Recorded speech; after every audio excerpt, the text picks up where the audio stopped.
Welcome to the Dan Casper Show podcast, your chance to catch the full show anytime, anywhere. If you missed it live on the radio, no worries. We've got you covered with all the sports talk, opinions, interviews, and conversations from the show. From the Packers to the Brewers to the biggest stories in sports and around Wisconsin, it's all right here. This is the Dan Casper Show podcast. Halftime's over with, and we are on to the third quarter on this Tuesday morning. It is a Grind My Gears Tuesday, brought to you by Toyson Ford. Thanks for making us a part of your starts. If you haven't chimed in yet on the whole Giannis being traded to the Miami Heat, that Shoe Doctor's bullpen line, she's open. 715-830-1912, or you can hang out in the Section 105 chat room. Coming up in about 10-15 minutes or so, we'll catch up with RJ Cardinal. We're going to switch gears for just a little bit and talk some college stuff. Obviously, big changing of the guard yesterday with Michigan head coach Dusty May moving to the NBA, taking on the Mavericks position as head coach. So defending national champs will definitely have a trickle-down effect in the Big Ten basketball conference. So we'll chat a little bit about that with Mr. R.J. Cardinal. And maybe we do have one name that has apparently been so there is one name that has been revealed as a finalist for the Badger athletic director position. According to 24/7 Sports' Jason Shear, an Arizona Wildcats insider reported over the weekend that Arizona's athletic director, Desiree Reed-Francois, is being seen as a finalist for the Wisconsin athletic director position. All right, so there's one name that's actually being reported. All right, we'll get and we got another one too, a Big 12. Or no, yeah, never mind. So we'll get RJ's thoughts on that coming up here in a little bit. Yesterday, before the whole Giannis stuff, the Brewers played a baseball game, and it was the return of Brandon Woodruff. And boy, did Brandon Woodruff look awesome. 6 innings, 1 hit, no runs, no walks, 10 Ks. His first start since April. Boy, he looked awesome. And if we get like 90%, 95% of that version of Brandon Woodruff for the rest of the year, you pair that up with Miz and Harrison, boy, here we go. I'll roll with that 3. Any day of the week and twice on Sunday, I'll roll with that 3. Give it to me. Completely exceeded my expectations. Completely went above and beyond what I thought we were going to get from Woodruff. I thought maybe the Brewers were going to keep it. Pretty pitch count and that. And it's not like he threw a ton of pitches either. So it wasn't like, okay, he got to 6 innings, but he threw 90 pitches. No. I mean, Woodruff threw 79 pitches in 6 innings. Very manageable. 53 of the 79 strikes. Whereas Singer went 7 innings, 2 hits, 7 Ks, couple walks, no earned runs. A solid performance from him too, but he also threw 106 pitches. So, fantastic performance from Brandon Woodruff yesterday. It was a game that did not feature a lot of offense. It was a pitching duel. No scoring until the 10th. Brewers able to get on with a walk, and then a sacrifice bunt by Sal Freelake, and Oppo sac fly by Joey Ortiz. Wild pitch, Brewers put up 2. And that was enough to get the W. So we get Brandon Sproat on the mound tonight for the Brewers. Brandon Sproat looking for a little bit of a bounce-back performance. But so far, you listen to Pat Murphy from yesterday, it sounds like Sproat is going to continue to be in the rotation, even with Brandon Woodruff back. at least for the foreseeable future. We'll see whenever Logan Henderson gets back if that still changes and such. But again, I think and today is going to be a day too for Logan Henderson, by the way, because Logan Henderson, he did throw a live BP session on Sunday, and he's scheduled for another one today. And he's also been sidelined since the end of April. Logan, I can see going on maybe a couple of rehab stints just because he's younger. You know, I know Woodruff had one with the Timber Rattlers, but I could see where Henderson maybe gets a couple more rehab starts. Woodruff, veteran, been around the block a few times, and you're trying to preserve. You're just trying to get every little bit of, you're squeezing out the ounce. It's like toothpaste. When you just got a little bit left and you're trying to squeeze out every little bit. Kind of doing that with Woodruff. Just trying to squeeze it. You're trying to preserve a little bit here and there, but then, towards the end, you're trying to squeeze a little bit extra out here and there. But so 6:10 first pitch. Again, 105.1 FM, 790 AM. You can listen to it on the radio dials, 105.1 FM and 790 AM. Yesterday, too, we maybe got a little bit of a glimpse. I mean, let's give an underrated tip of the cap to Joey Ortiz last night at the end of the game. Cooper Pratt comes in late in the game. Joey moves over to third base, and he made some great defensive plays. And I know it's probably going to be kind of a revolving door at third base. Hamilton, Ortiz, unless somebody else gets promoted. But that's a heck of a defensive lineup when you throw in Terang at second, Ortiz at third, and then you got Cooper Pratt at short. Jake Bauers made a very acrobatic catch in that last out. But that's that. If you like defensive baseball, that could be a fun group to watch. A really fun group.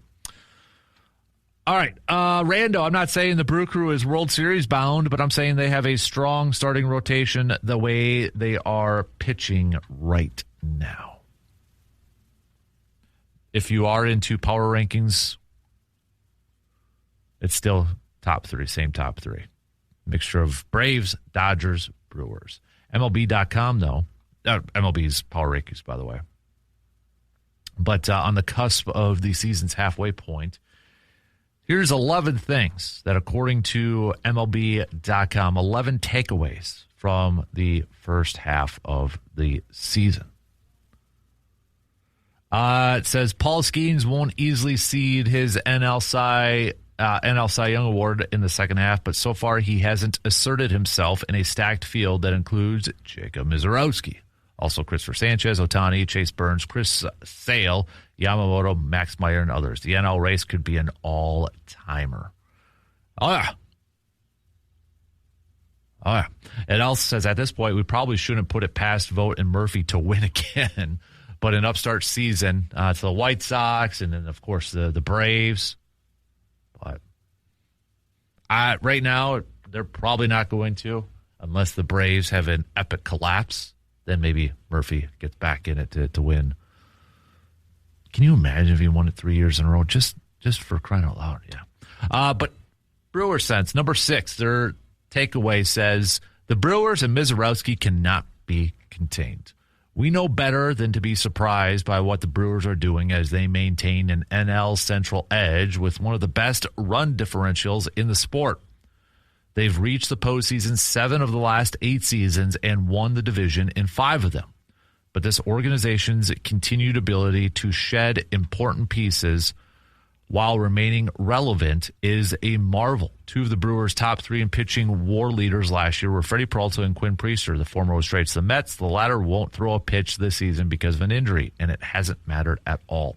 One reason, a big one, is the emergence of Mizorowski, not just as a high-velocity curiosity, but a legit ace who can avoid walks and dominate deep into the games. It's something that was no certainty going into 2026, but is obvious now. Yeah. I think they hit it on the head. All right, let's take a quick break. Let's talk with RJ Cardinal. He's coming up after these quick words. Summer is the season for golf, softball, pickleball, running, and staying active. But hey, aches and pains can quickly slow you down. And that's where Chippewa Valley Orthopedics and Sports Medicine comes in. Their experienced team helps weekend warriors and athletes of all ages get back to doing what they love with expert care and treatment options designed to keep you moving. Play more, hurt less. Chippewa Valley Orthopedics and Sports Medicine. Okay, let's switch some gears here. We're going to bring in Mr. RJ Cardinal, who is joining us this morning. Now, RJ, what was a really big news story yesterday was Dusty May leaving Michigan to be the new head coach for the Dallas Mavericks. Well, then Giannis had to go and upend that's big NBA news. But from a Big Ten perspective, Badger perspective, how big of a trickle down is this for college basketball for the Big Ten Conference with Dusty May leaving the defending champions? Well, yeah, I mean, Michigan remains a high-profile job. We'll see. It'll be a destination. They'll have their pick of the litter on who they can want to bring in and basically reform that roster. Because now, when a coach leaves, as it always has been, I mean, that roster can jettison whenever they want. So it'll be like for Michigan itself, it'll be pretty interesting this late in the year where we're a few weeks away. Well, I think maybe August might be when basketball starts reporting for off-season workouts and things like that. But it'll be interesting to see what they do now in terms of internally, because as we've seen, you can just totally turn around a roster right now, and it'll all depend on the name they bring in to replace Dusty May. But you have to think the way at least the NBA is now, he proved himself. He doesn't have to go along and do his recruiting pitch anymore or things like that. So it seems like one of those things we've seen in football a lot, where coaches are basically like, yeah, I'm here because I just want to worry about football. Yeah. So now all he has to do is worry about the roster he's given in basketball. But we've seen in multiple years, multiple ways, coaches not really being able to make that jump from college to pro. But you have your few cases where they've done it. I mean, Billy Donovan has done well as a pro coach. Brad Stevens has done well as a pro coach, and now a front office guy, keeping Boston relevant. And yeah, we'll see where Dusty May goes, but dominoes will fall because it's a job in the Big Ten where you can make a lot of money and you're going to be on a national scene right away as a coach. I mean, is this just another prime example of something that you just alluded to?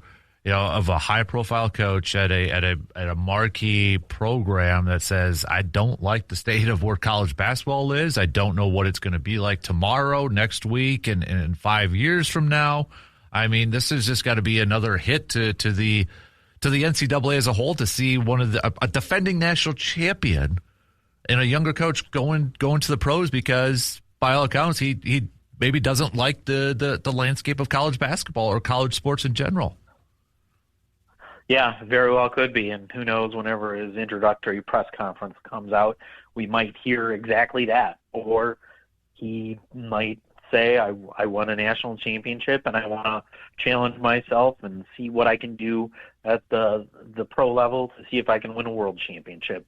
But I'm guessing it'll be the former rather than the latter in terms of the explanation we get, but time will tell as soon as we hear him speak. But it's something where if you have that hot name and the ability to have your system translate into the program, more often than not, I think we're going to start seeing some of those high-profile names start making the jump, unless they really just want to stay in college ball. Mm-hmm. Yeah, no doubt. So, hey, I'm sure you saw this, but it sounds like we have a one potential candidate for the Badger athletic director position.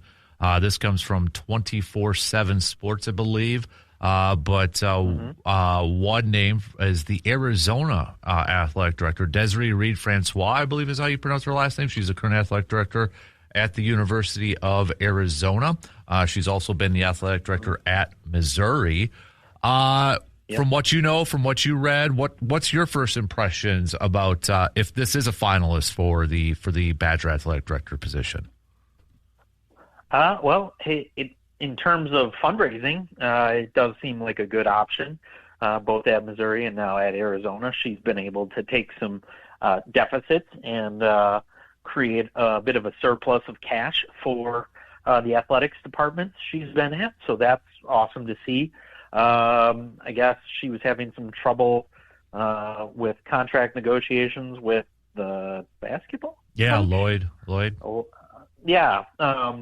So it's, well, I mean, who knows? Maybe he's just asking for an astronomical amount of money, and there's other places who are, and so whatever is going on there, I think that's a single issue. It's not damning evidence on her that she can't do that portion of it, but at least from having an athletic department needing to have state legislature put through to help reduce construction and building infrastructure debt from the taxpayers. Hopefully, a candidate like this would be able to, at one point, maybe have that stricken. Mm-hmm. I don't know. I don't know what that would mean for that law that was put into place, or the tax that was put into place there. But track record-wise,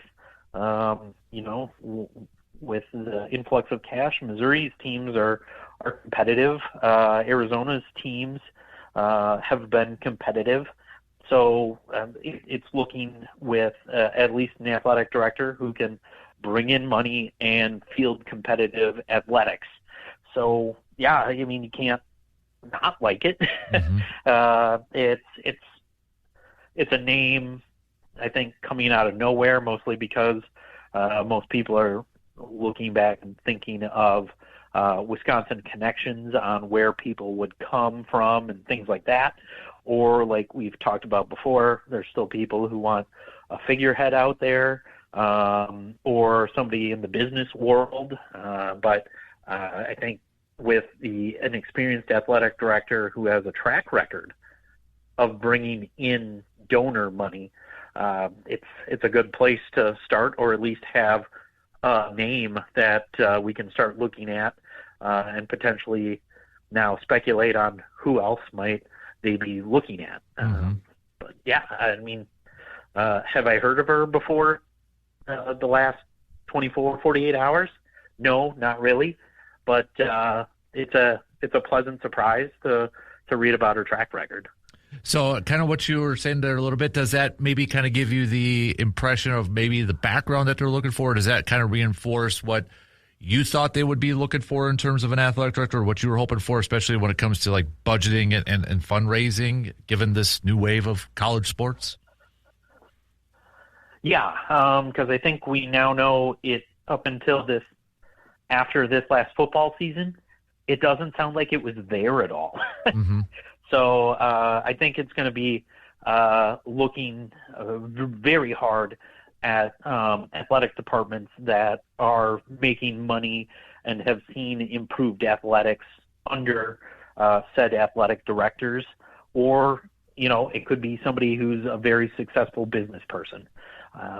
We don't know what was said in those strategy group meetings and things like that, where we had every former Badger, influential former Badger under the sun, who's a GM in pro sports or has been a successful business person after they left the university here. I'm going to go ahead and say they are looking for experience and a person who's able to fundraise. So first name, I think you got it on both. So we'll see. And I mean, we've had it before where things have come out and then you hear nothing else whatsoever. But down in Arizona, sounds like the guy at 247 has at least some sort of insider information. So we'll see where that goes, especially when you think of the Big Ten compared to the now Big 12 on, I don't know what her salary is down there. Didn't get a chance to look that up, but I'm wondering if it's comparable or maybe Wisconsin is a better suited place to have a bigger salary. Because I think she went to Arizona, I was reading. So that could be something that's a little hard to pull somebody away from for a lateral pay movement, at least.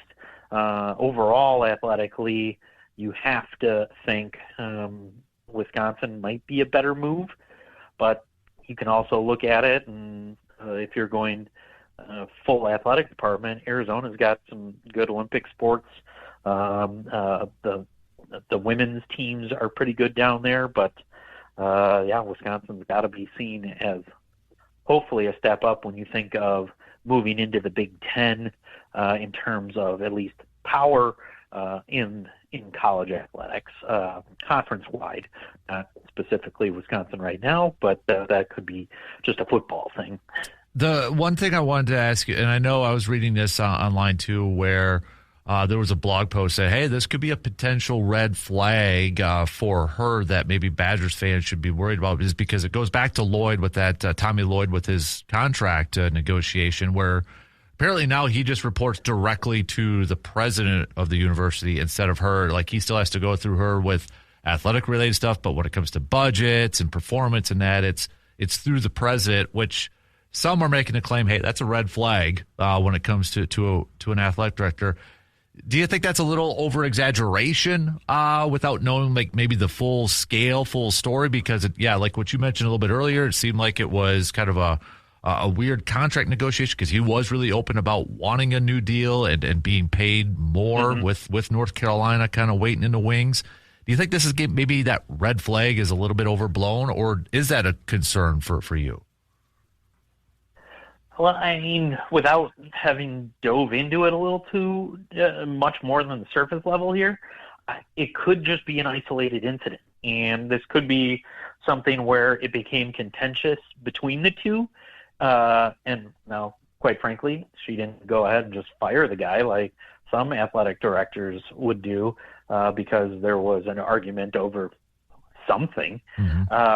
But this could be a situation where the president, maybe there were some things that were said that, the president had to step in and be like, okay, here we are. I'll deal with him. But we'll still, so I'd have to, before serving judgment, I'd kind of have to read a little more into it and what actually happened in that scenario, because it's not like the other coaches around there have been this public about things like that and having dangling the carrot of, oh, well, I have a blue blood talking to me about this, and this. So a little more research might need to be done there, but it seems, at least it's because it's your highest profile coach, I think it might be a little more in your face than if it were the women's tennis coach or the swim coach or things like that. So I'm not too sure what to think about that situation. Yeah, it's kind of weird. So, hey, before I let you go, just a quick, kind of football thing, since we're approaching the end of June here. Given, your role previously and your experience with the football program, what's kind of like what are the guys doing, or what's maybe kind of coming up here as we inch a little bit closer to the 2026 season? Well, you're going to be entering the summer lifting program here soon, if not already. I think it was like you get 2 weeks after graduation, so they're probably already back on campus with the summer lifting routines, and then about 2 weeks before fall camp, you get another 2 weeks to go home, take care of stuff, and then be back on campus for the month-long fall camp leading into your first game. So no coaches contact, but I mean, they can be in the office. The players can be in the offices watching film. Their coaches contact / supervision is with the wait staff now. So I guess the next big thing will be Squat Fest coming up here. I think sometime mid-July or early July. So yeah, I mean, really, in terms of news, it's downtime and captain-led 7-on-7s, supervised by the wait staff. So not saying the position coaches are done, because in this new age, there is no really dead period, even though you're on a dead period. It's about maintaining status quo, at least until you can go back and have player contact, coaching contact. It's not like they can't talk to them if they're ever in the offices, but coaching contact, and then recruiting contact when the period opens itself up again. I believe this coming weekend is the last weekend of this round of official visits. So yeah, it's the academic year, quote unquote, is coming to an end, because the new academic year starts July 1. And yeah, it'll be, yeah, right. So, I mean, we very well could be, come the new academic year, have a new AD, because, I mean, technically, I would say the turn of the calendar, the new academic year would be a good place to have somebody's salary start. So you're on your fiscal year rather than having a couple of weeks of the old fiscal year and then start on up. So yeah, it's kind of a lull period right now after this weekend for football, but yeah, then we're leading on into a month before we then head into fall camp. Yeah. RJ, hey dude, appreciate the time, man, and thanks for hanging out with us this morning. Have a good rest of your week. By the way, before I let you go, I might as well ask you your thoughts on the Giannis trade. Anything that any like, you like it, you hate it, you understand it? What was your first thought? Yeah, I mean, now that it's over, it's one of those. The Giannis era was good. It's like you win NBA championship somewhere that you hadn't been since 1971. You had a few years in there before my time. I mean, in the 80s, it was a bunch of people think the Bucks won the NBA championship and then weren't heard from again until 2001. But I mean, those 80s teams were amazing. They were just behind the Celtics and the Pistons, so kind of hard to get on into the NBA. And then the Bulls in the early 90s. So pretty hard to get behind and have great success behind those three franchises. But yeah, Giannis, it was a great run. Whether you want to believe what he says or Shams says, where, I mean, even after the breaking news, he still is mouthing off and saying he told them a year ago he wanted to leave. So it'll be interesting to see what kind of things we actually hear from Giannis moving forward, because, he's flat out said, no, I never said that.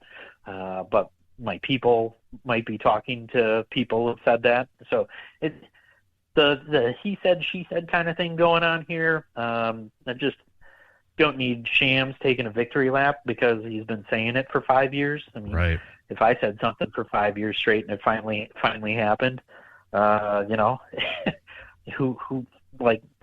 not impressive. Yeah. But yeah, you get a haul back. It'll be interesting to see this franchise moving forward, at least, because you have ownership might be fully changing to Jimmy Haslam. There's people who then are speculating that he wants to move the team, so this is a way to get attendance down and all that kind of stuff. So it'll be intriguing to see what takes place moving forward, but you got to like the amount of picks they got because they're getting some back because there's a few drafts here where they have 0 picks. I think there's a couple in there where they didn't really cover any of the immediate number 1 or number 2 draft picks. So still could be a little bit challenging, but you got 2 picks tonight to help you move forward. There's rumors already that they're looking to flip Tyler Hero to the Pistons because the Pistons were really in on him.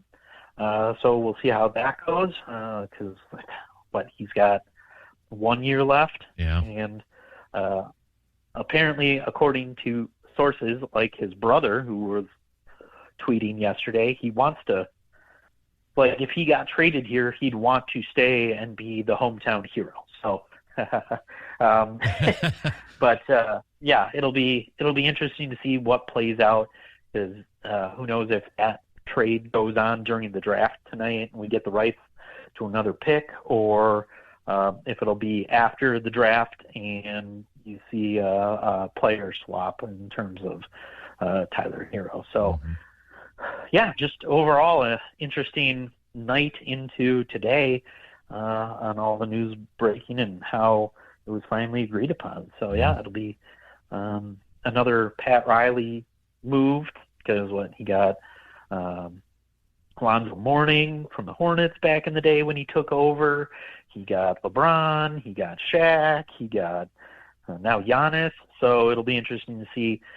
Usually with all those moves, coincided with some very good success that followed, whether it was good teams. I don't think, did Alonzo Mourning during his heyday, I don't think the Heat ever won until not till Shaq was there, and I think Alonzo was the backup or something. So yeah.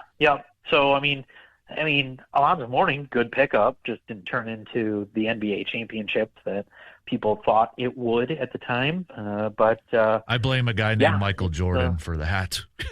Right? Yeah. Well, and he had to deal with the Orlando Magic at that point in time too. So Miami was around the 3rd or 4th team because the Knicks were still the Knicks back then as well. So it'll be fun to see what happens moving forward, but wouldn't expect playoffs anytime soon. Yeah, I agree. All right, RJ, hey, appreciate it, buddy. Enjoy the week, and we'll catch up with you again soon, bud. Sounds good. We will talk to you later. You got it. There you go. There's RJ Cardinal joining us here this morning. We got to take a quick break. Plenty more to get to, though. We'll be right back after these few words.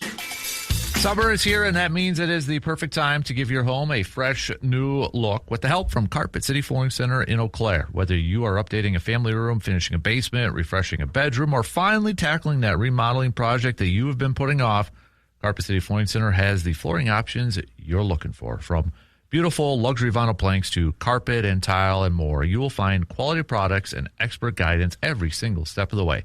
Their experienced team will help you find the right flooring to fit your style, your budget, and with professional installation available, your project can be completed quickly and correctly.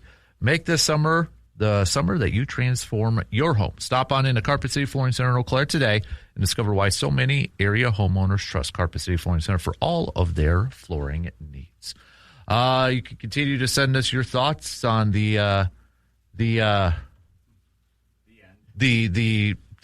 big news story of Bobby Portis being traded to the Miami Heat. Huge. With Giannis added to complete that trade for Bobby Portis. Throw in. That. So, I mean, it happened. I don't think we're probably too surprised, but maybe surprised at the fact that it actually, it actually finally happened. You know what I mean? Does that make sense? We're not surprised, but okay, it still feels. I don't think we were. Me personally, I don't think I was always 100% prepared for this to happen. I knew it probably would, but it still feels I'm still down. I'm still sad. I'm still. Well, maybe this is an indicator. Take it from I don't want to say the resident non-Wisconsin sports fan because Brandon Burgos has got a bit of a claim on that. But he is a Brewers and Brewers, right? But Bucks, Packers is the one where that really comes. But for me, my priorities lie mostly across the border. But I've said it many times. Like, I like the Bucks. I like the Brewers. And it's a little easier to do that because they're not diehard rivals. So I liked when the Bucks won the championship. I got annoyed endlessly by all the Giannis rumors over. When did they start, by the way? What year was that? Was that before the title or was it after? I think it was before because I think he signed an extension after they traded for Drew Holiday. And then they won. And then he signed another extension after they traded for Dame. Yeah. So it feels like 6-7 years almost worth of photoshopping and rumors and such. And even if I don't think it was entirely true, I think there is a certain element of people wanted to see him out because they just didn't like. They were annoyed that they had to factor Milwaukee into their coverage plans and such. Again, that's not the main reason, but if you asked a whole lot of big NBA media types, they'd be like, yeah, we didn't want to go there anymore, but that's not the prime reason. But it's still annoying. Right. But I knew this was going to happen. I know I had been saying they probably should have pulled the trigger for a while. Not that I was like a hardcore, but I was like, that makes the most amount of sense to do it. And then they actually did it last night. And I was a little taken aback by how bummed out I was. Like, I caught myself by surprise. Like, there's plenty of big Timberwolves news going on. I mean, not to the level of Giannis. But I was like, great. Now the Bucks are irrelevant. They're basically useful idiots for the rest of, and I'm kind of overstating this a bit, but they feel like useful idiots for the rest of the NBA. Kind of like the Pelicans and, to a degree, the Wizards, the Kings. They're there so you can fill out an 82-game schedule. Again, that's an overstatement, but that's what it feels like in the immediate aftermath. So yeah, it's a bummer, even if like the Bucks got a better trade grade. If you like the ESPN one, they got a higher grade than the Heat got. Mm-hmm. There's plenty of people saying actually their package is pretty good. If you take out the emotion, it's probably the right thing to do. They'll be in better shape long term because of it. But I get it. There's still a bit of mourning for it. The one thing I want to maybe hit up on in the next hour is the Tyler Hero part of this thing. Now, there is a thought that the Bucks will flip him and get more picks. But there is also the report out there, this was from Chris Haynes too, that said Tyler Hero actually wants to play in Milwaukee, and he's like happy to be coming home and had always envisioned to play in Milwaukee towards the end of his career.